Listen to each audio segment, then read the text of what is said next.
Mummy कल अमावस्या है, दाल बाटी बना लें क्या? मम्मी कल सोमवार है, शाम को मंदिर चलें क्या? आज अमित एवं सुषमा के विवाह को लगभग 6-7 महीने हुए हैं। जब से वो इस घर में आई तब से रोज कुछ नया हो रहा है।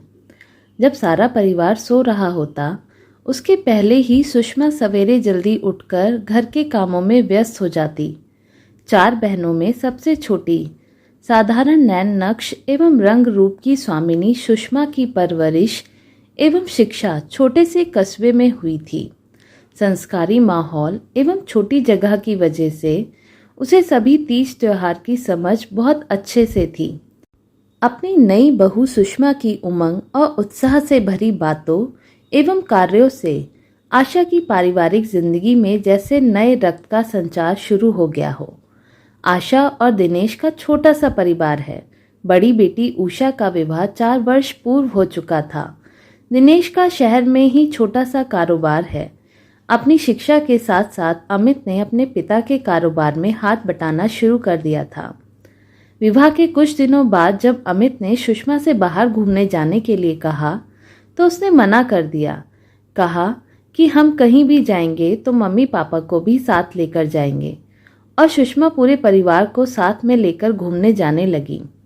इन्हीं दिनों में जब भी कोई नए कपड़े या किसी सामान के खरीदने की बात होती तो सुषमा मना कर देती।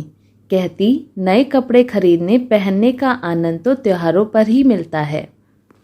आज के समय में जब सब जगह आधुनिकता पर पारिवारिक मूल्य खत्म हो रहे, बाहर के खाने पीने, घूमने फिरने, ओढ़ने बिछाने के नाम पर लाखों कमाने वालों की दाल भी पतली हो रही, वैसे समय में सुषमा जैसी बहू को पाकर आशा अपने किस्मत पर फक्र महसूस कर रही थी।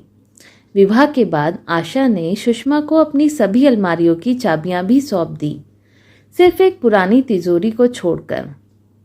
सुषमा से कहा था कि बेटा यह घर अब तुम्हारा हुआ, तुम्हें जो करना हो वो दिल से करना, किसी बात के लिए मेरी अनुमति लेने की आवश्यकता नहीं।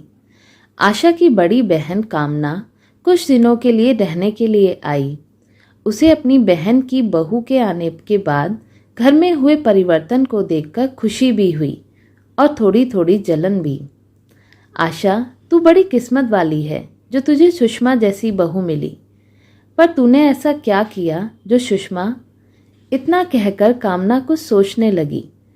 देखो कामना दीदी, मैं जब ब्याह कर इस घर में आई तो मेरी सास ने मुझसे भी कहा था कि ये घर अब तुम्हारा हुआ, पर उन्होंने कभी मुझे मेरे हिसाब से घर चलाने नहीं दिया।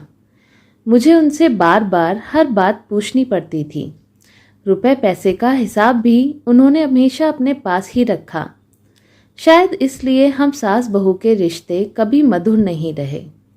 बस तभी मैंने सोच लिया था कि मैं अपनी बहू के साथ ऐसा नहीं करूँगी। पर यदि सुषमा बदल गई तो? नहीं बदलेगी, क्योंकि मैंने उसे सब सौंप दिया, बस उस तिजोरी की चाबी को छोड़कर। इतना कहकर आशा मुस्कुराने लगी। तो दोस्तों, आपको ये कहानी कैसी लगी हमें कमेंट करके बताइएगा। चैनल पे नए हो तो सब्सक्राइब ज़रूर कीजिएगा और बेल आइकन भी दबाइएगा, जिससे कि आपको हमारी नई नई कहानियाँ सुनने को मिलें।